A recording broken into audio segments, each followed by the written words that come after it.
По најавите од премиерот Заев и од министерката Десковска дека во случај ако нема цензус на престојните претседателски избори би можело преку уставни измени да се обезбеди претседателот да го изгласаат партениците, лидерот на ВМРО ДПМН Христијан Мицкоски предупредува дека власта веќе подготвува сценарио да ги нема неопходните 40% излезност, а потоа со промена на уставот да се поништи волјата на народот.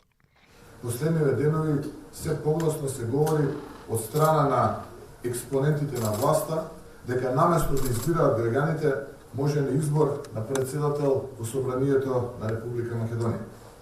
Сакам да бидеме најасно.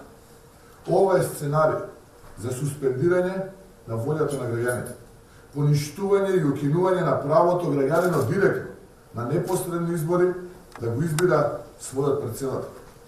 Добро се знае кој го има мнозинството во Собранието, исто како што се знае и начинот до кој дојдоа до тоа мнозинство.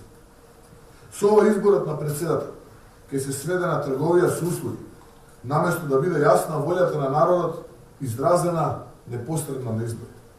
Сценариото што го најавуваат е повторно да заплашат дека можат и без народ, како што тоа го направија со измените на уставот. Со своја порака се јави лидерот на ДУИ Али Ахмети, потсетувајќи дека изворно тоа е нивна идеја. Ахмети индиректно најавува дека ако не сега, веќе следниот председател нема да го добиеме преку директна демократија, туку со подигнати раце во законодавниот дом. Është mirë presidenti i shtetit të zgjidhet në parlament apo në zgjedhja. Këtë tezë ne kemi ngrit ka më shumë se 10 vite gati. Aso kohë nuk ka patur mbështetje nga miqtan ndërkombëtar. Mirë po, tani duket që është edhe arsyeshme të mendohet.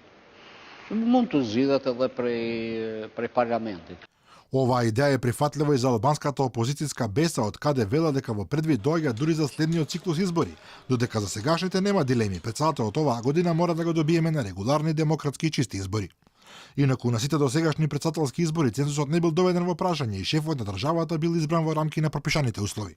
И Киро Глигоров, и Борис Трајковски, и Бранко Црвенковски, и Ѓорѓе Иванов, без разлика на негодувањето од поразениот противник дека победиле нерегуларно, беа избрани со мнозинството од оние неопходни проценти на гласачи кои излегоа на изборите во 1994, 1999, 2004, 2009 и 2014 година.